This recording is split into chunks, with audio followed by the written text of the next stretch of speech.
Meanwhile, let me introduce our panel members and the moderator. Mr. Sandeep Dandekarr, Senior Director, Entity Global Data Centers and Cloud Infrastructure. Mr. Ajit Alsare, Head IT Infrastructure Technology, 𝗕𝗂𝗏𝗏 Limited. Shankar Munisamy, Director, Data Center Operations, ST Telemedia Global Data Centers India. Mr. Jagat Ram, Head Data Center Operation and Delivery, Larsen & Toubro. Mr. Vipin Jain, President Data Center Operations, Control S Data Centers Limited. Mr. Sudhir Kanvinde, CIO, Supreme Industries Limited and IT Committee Member, DCCIA Pune. And this session will be moderated by Mr. Rajkumar Ayyella, CIO, RPG Group, KEC International Limited. May I request all of them to join us on the stage, please? With a huge round of applause, everyone. I think good evening to all the members here. I think good. I think the follow-on session after the lunch will always be tough for all of us, but good that we'll make it as impressive as possible. So I think the topic which we would love to discuss right now is managing your data assets and your power management part of it, but building the performance in terms of ROI. This is something which we would love to discuss with all the panel members. So I think instead of going for any kind of a formal introduction, I think everybody knows about most of the panel members who are sitting here. They are esteemed people representing different companies, working on very senior roles, managing a lot of assets and building assets for the organization as well as for the nation in totality. So I think let me start the conversation. The first thing which I wanted to know is, Sandeep, I think I'll start with you. So to set the context right, I would love to hear about how is the infrastructure is evolving, and you can just throw some light and what you guys are doing also internally. So that one is in the overall picture in terms of how the landscape is evolving, and second is what are that you guys are also doing in that area. Okay, sure. So the views will be my individual, not my organization. So I think if you talk about landscape and how this has evolved or how it is evolving, it has multiple facets. It's not just one stream or one aspect. One is from the sheer size of a market, how many megawatts. So we know that 5 years back, we were just a small data center economy. Now we are a significant economy with about 800 or 800 plus, I think, Shankar, 900 megawatts total installed capacity by now. So we have come a long way in last 2-3 years. And we won't be wrong if we say, as we speak, if installed capacity today is 900, another 900 is collectively under manufactured at some, underbuilt at some stage, so WIP as we call it. And this will further grow because we said we have multiple streams which will fuel this requirement and growth. You have AI, gaming, virtual reality, BNFS, and name it. And everything is digital actually. Correct. So this will become multiple X. So that's on the size point of view. Number of players, it was like 3, 4, 5 players at the most 4 or 5 years ago. Correct. Today you have 25, 27 players with all the known names of the world being here. So that is another aspect. The third is type of build and the density, etc., the build type, etc., right? So earlier data centers, typically like core and shell, were designed for a load capacity of 1500 kg per square meter. Now we are already talking about 3,500, 4,000 kind of thing. So the slab to slab height increases. So the whole animal is completely different. And obviously it doesn't end at core and shell. The whole MEP inside, the delivery systems, the equipment sizing choices, everything is completely changing to suit that. Yeah. We also talked about earlier, some time back, I spoke about alternate cooling technologies, which is need of the hour, because more the density, more the heat generation, and therefore all that heat has to be removed with efficiency, with minimum impact to the earth. So multiple such things, even if you talk about large players, they have a hybrid strategy now. They build their own and they're also working with service providers. So that's a major shift. That also causes a lot of awareness, or possibly if we talk about maturity of the market from both sides, customer and service provider, we have come a long way. That's what I think I'll summarize. Yeah, very good. I think, thanks for setting the context. I think, Sudhir, I think we wanted to hear it from you also, so that we want to hear your views on this. Okay, so I'll go back to 90s, because when I started my career in 1993 with Siemens, we used to have only one desktop in our department, entire department, production planning department, one desktop, and small CRT type terminals where, it's like a green dumb terminal with a CRT type, screen. But that time requirement was different, because we used to have a different ERP system for every factory. Like for Mumbai factory, one ERP, for Kalwa factory, one ERP. Then there was a requirement of central database. Correct. So we moved from distributed ERP to one central database. And then the internet started. Correct. And then the demand is so high, now the data scalability, so you need data centers. Correct. Then all these data centers started, then co-location, or maybe, you can use computing power on cloud. But now, if you see, there is a different requirement. Because, I'll talk about manufacturing, because I am CI with the Supreme Industries. We have 29 factories. Imagine if we start transferring data from IoT to cloud, or maybe co-located, not possible. Now servers are required where data is getting generated. How you can process that data and then move only quality data on cloud, so that your latency, you get a real-time output. So initially we started with on-premise, now we have come up to edge servers, where again we have not on-premise, but within your network zones, and then move data outside. So I think this evolution or transformation is to handle digital transformation demands, or maybe digitalization demands. That's what I can say. That's right. Thanks for providing your inputs. I think let's talk to Shankar. I think now we talked about the overall, how the landscapes are evolving and all.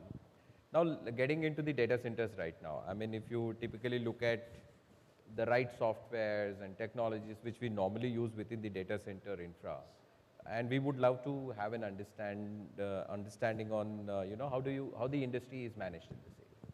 Yeah, thanks Raj. Good afternoon everyone. So since Sandeep and Sudhir is touched upon the dynamics of data center is changing, and also we are talking about the multi-megawatt data centers as on today. And a lot of data center campuses are coming where multiple data centers housed in the same kind of campuses, and data center parks are coming. So I am an operation guy. The first and foremost, any customer or any users of a data center, they wanted primarily the uptime. Uptime is the most demanded one, and that too, post the COVID, the uptime demand is nothing less than 100%. So everybody demanding 100% uptime, even for both the sources. Whatever we are giving in the data center, the racks, cabinet, both the sources has to be up and live at all the times in order to achieve their business deliverables. This is first angle perspective. And second is, since the data centers, the volume is increased, the number of assets, because earlier we used to manage few hundreds of assets. Now we are talking about thousands and thousands of assets. So managing the assets in terms, the effectiveness of asset utilization is one angle. Secondly, the efficiency of the equipments has to be taken care in such a way. It has to contribute in terms of overall the uptime, the efficiency, the cost factor, and all those things. And managing asset also one of the biggest tasks, because so far what we are talking about is only the inventory. So now the softwares are available in a independent or standalone softwares. Like if I talk about the power management, EPMS is available. If you talk about any utility side, the SCADA systems are available. If you talk about the chiller unit management, chiller plant managers are there. But this all need to be interact each other. It interact each other in terms, it has to give the usable data. So usable data, when I say that we are generating a lot of data, even the equipments are generating a lot of data. How these data are getting converted into a usable way in terms of the predictive measures, or before any equipment failures itself, I should know that this equipment is failing so-and-so time, or maybe because of this alerts, this machine may go down shorter time. If this kind of predictive mechanisms, this kind of software enablement is there for any data center, this will give more easiness in terms of managing the data center, and of course, it will help in terms of achieving this uptime 100%, which is demanded for the user community point of view. Very good, very good. I think a lot of insight. I think Jagat, I would love to hear from you on the, on the same topic, because just to add what Shankar said, we are data center operation manager, and our pain is the same for everybody, right?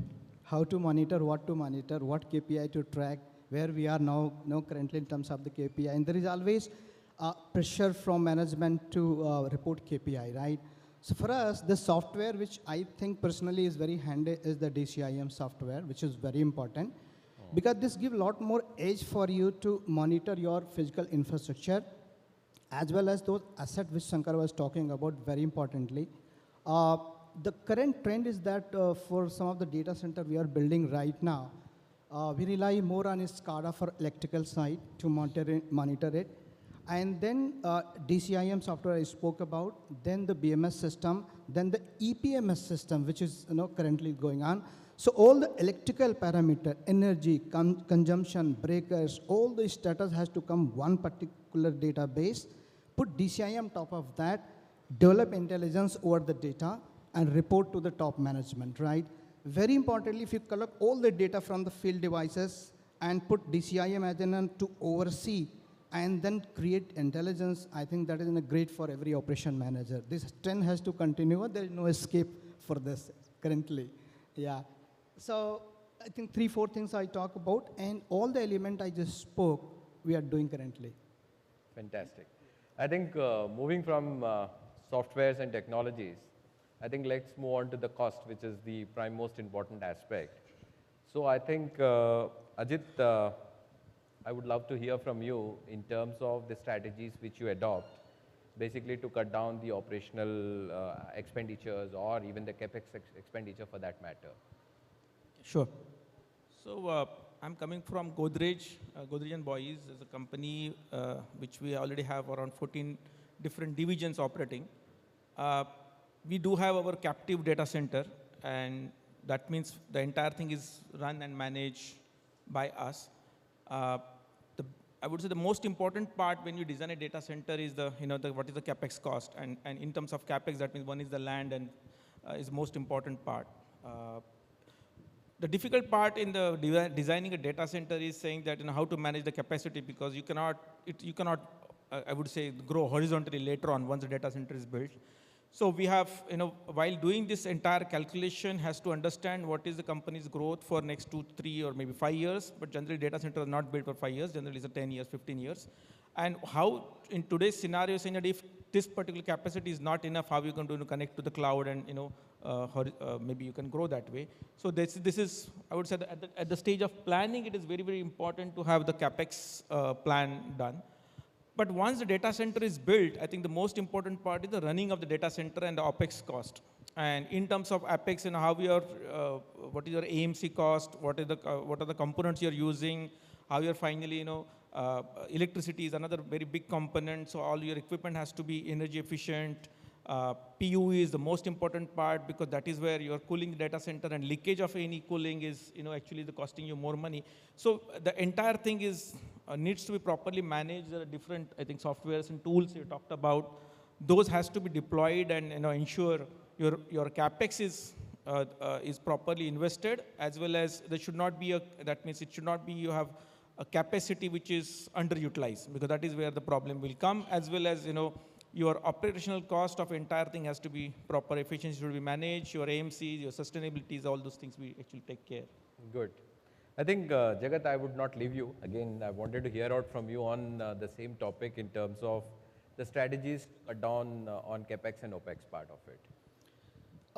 So again, being from operations side, the lovely topic for me is OpEx costs, right? But I leave this CapEx part, people who design data center, but let me touch base here. I'm a fan of modularity in data center design. I've been operating data center for many years, and I see that a lot more asset and capacity lying just idle, waiting for some customer to come in.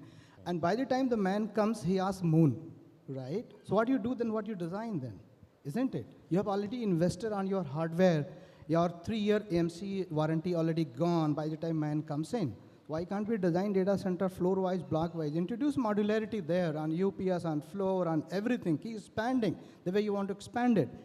And by the time a client comes, he asks 30 kilowatt, 40 kilowatt, your entire technology to invest is gone, out of chance, right? So I leave it right now in my current design data center. I just leave something for enterprises, wait how they come to, and the rest of the floor wait for technology like DLC, NLIC fall. Right, on CapEx side. OpEx side, yes, very painful area. The major pain for us is the energy consumption, okay? PF issues, manpower cost, all these are pain area. What we're trying to do, trying to outsource L1, L2 job to the people who are operating. They have developed very good ecosystem in the market, Shankar knows that. We don't put on-roll people to manage those L1 operation, so straightway outsource that, right? There you got economy, scale as well. You can have second floor, 4 more guy, third floor, 4 more guy. You can always scale to the next and you need, your business demand too, right? Third thing, investing mostly on energy efficient electrical equipment, okay, so that your power energy cost is reduced. And also, if we are able to blend this renew power into your grid power, more and more energy cost can be cut down and reduce it out, right? So these are the 4 areas, your energy cost, manpower, and modularity in an operation. If you can take care of, you can control the OpEx cost as well. Okay. So let me ask you one more follow-on question. Please. Okay. So how are you building the performance and the ROI from your DCIM strategy? Right. So I'll tell you, DCIM is pretty new for many of the people. I've seen the industry, people don't implement DCIM per se. They keep it out people in the staff to manage because they're doing a fair operation guy problem, right? But time has come when you scale up multiple location, complex data center, multi-floor. DCIM become like utmost necessity. One thing you can do with DCIM is the tracking of your capacities, which is idle, okay? Reutilize your assets, right? And also just monitor your environment through IoT device, connect to DCIM, right? And centrally report the KPI centrally from if you're operating multiple of data center. DCIM definitely can give better ROI if you are able to narrow down your outages by proactively monitoring it out, right? Outages, right? So there, absolutely, I see a lot more value add, right? From management point of view from DCIM. Good, good, good. Ajit, any thoughts on this?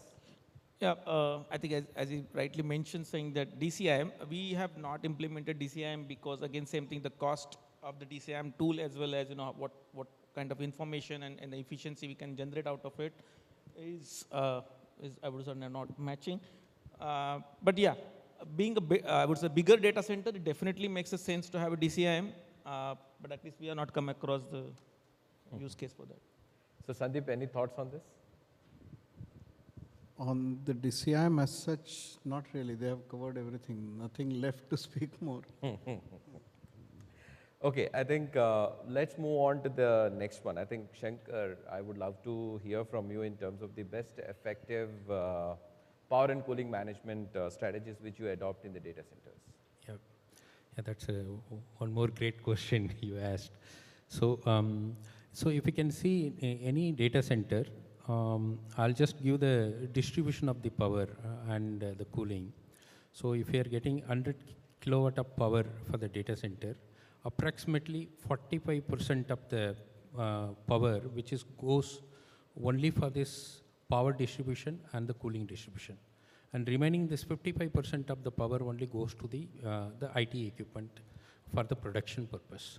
So it's highly responsible for managing the power infrastructure most effectively and efficiently, and the cooling infrastructure most effectively and efficiently.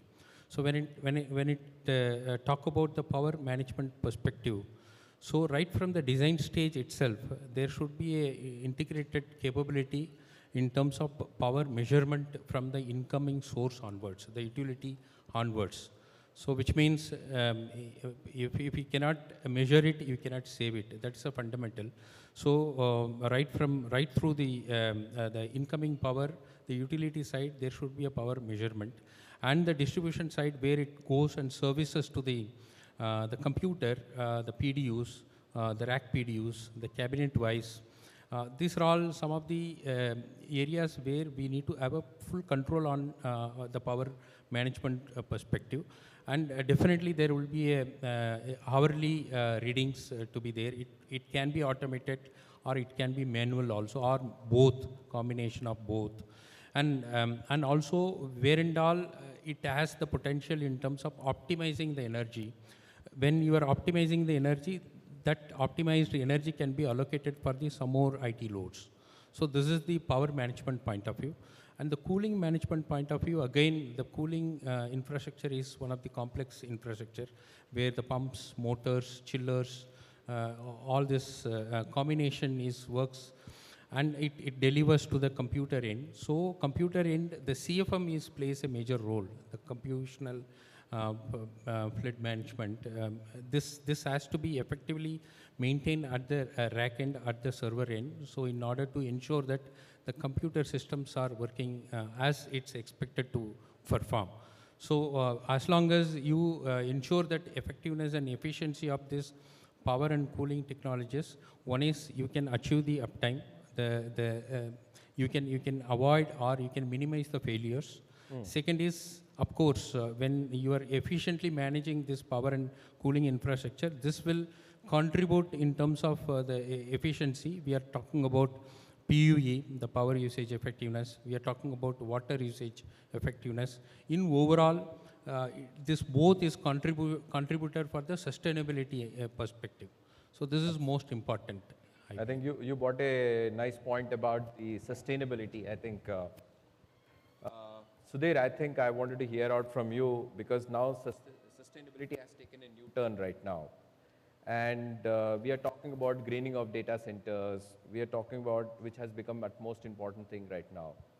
And we are also talking about technologies and business evaluations and solutions to offset the carbon footprint. And we are talking many other concepts. So as an ESG, we would like to hear about these things from your point of view. Before that, can I ask two questions? Yeah. Because those are back in my mind. Because those are related to sustainability. Correct. Anybody is evaluating geothermal power? See, all technologies, as a data center design perspective, everything is getting evaluated. But the question is how reliable these sources are. So because when it comes to data center, as I mentioned repeatedly, uptime is the primary requirement. So geothermal or whatsoever it may be, the newer technology which we are talking about, or existing technology also which we are talking about, how reliable these sources, how reliable you can ensure that the operations uptime of the data center, that is most important. Yeah, because I was reading about this geothermal, and this will totally change, sustainability. Okay. Because if we manage to tap that power, sky is the limit, because a huge potential there. I'm not sure how much. There might be somewhere somebody is doing research, and I'm sure in India also they might have started. See, sustainability is not anymore, kind of a buzzword. Everybody needs to. We are in plastic manufacturing. We need to file returns every year as per new laws. It's a mandatory thing for us. Yeah. So when we go to any of our, vendor, we make sure that it's sustainable. What are their carbon footprints? Accordingly, we get credit. So whenever we purchase any kind of, for data center, when I see the major cost is of power and space, like and cooling, basically power required for cooling purpose. Why not build data centers in hilly area where the weather is, I'm not sure, because all our data centers are located near cities, Mumbai, Chennai, Nasik is there, Bangalore, but not in, maybe infrastructure is not there, but I'm sure government is pushing for that, and if we start building data centers where there's a winter for 8 months, 6 to 8 months, I think that will reduce a huge cost. And next thing is about artificial intelligence. That will have a major impact because when we upload our data from IoT, huge data, we need GPUs. And for GPUs, the cost is high for customer as well as for the operators, like from where we get these facilities. AI will change this. It will optimize GPUs and will reduce cost, the electricity cost, the maintenance cost. Because unless sustainability is there, you will not be competitive, right? For get competitive advantage, sustainability is very important. That's what I take from my side. Good, good. I think your thoughts, Sandeep, on this? Sustainability today has to be carried through.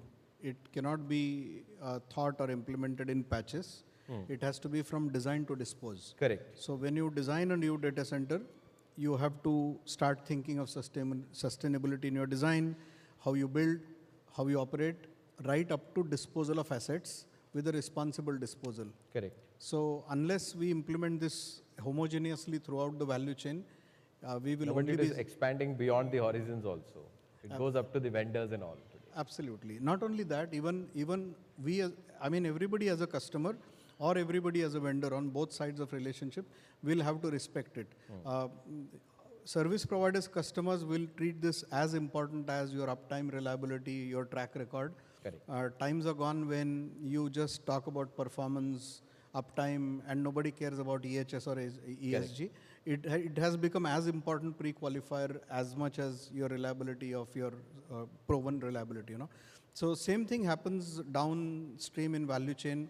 Service providers, vendors also have to be sustainable along with the merit that they have to have in their services or technologies. So it's no more a nice to have thing, it's a must, and it will be rated in the evaluation of proposal of vendor that anybody will do. This will be treated as much important as technical validation. You're right in saying. Any thoughts, Sajid? So the one point bugs or back of my mind saying that all of the server which actually runs on the DC power, we actually need to get the AC and then convert it to DC. There's a huge, I would say, loss into that conversion, and that's where I would say one of the sustainability points saying that how to become a carbon neutral and everything. It is actually you're losing the entire thing from AC to DC to again using the entire thing. So that is one, I would say, one point. Definitely, most of the people must have thought about it. It's not like a unique thought, but that is something always bugs me, saying that why we actually do that, why we convert AC into DC. But in terms of sustainability, is like as you rightly mentioned, right from the designing to disposal, that has to be maintained, and for every company, in now or maybe in future, has to be comply with all those things, and maybe add that kind of carbon footprints kind of points into your the yearly reports and everything. So everybody should start thinking on that part. Thanks. You would like to talk about the green export point? Yeah, so I thought what you rightly touched upon, this AC-DC conversion. So by the time all compute equipment works in DC power, end of the day. So, but the generation is AC. So there are 5 or 6 levels of AC-DC conversion takes place by the time it really touches the real power need. So during this process of this AC-DC conversion, approximately 12 to 14% of the energy is getting lost then and there itself.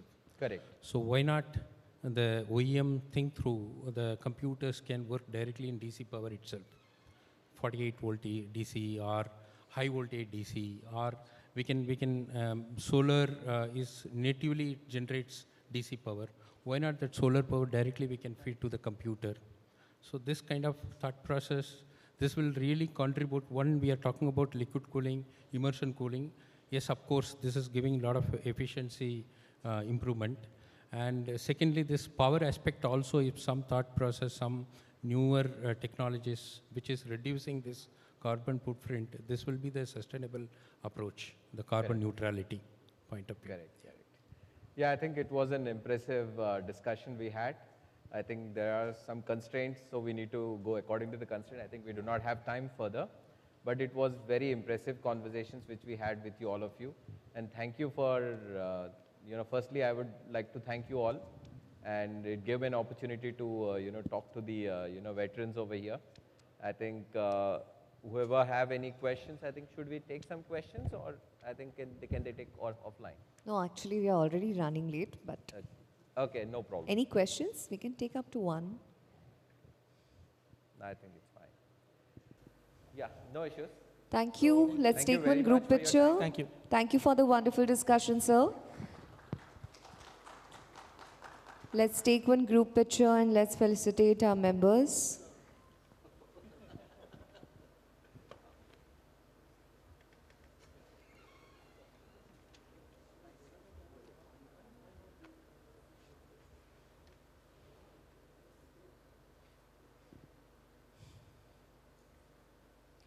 I'll request Mr. Dandekarr to hand over the small token of gratitude to all other members.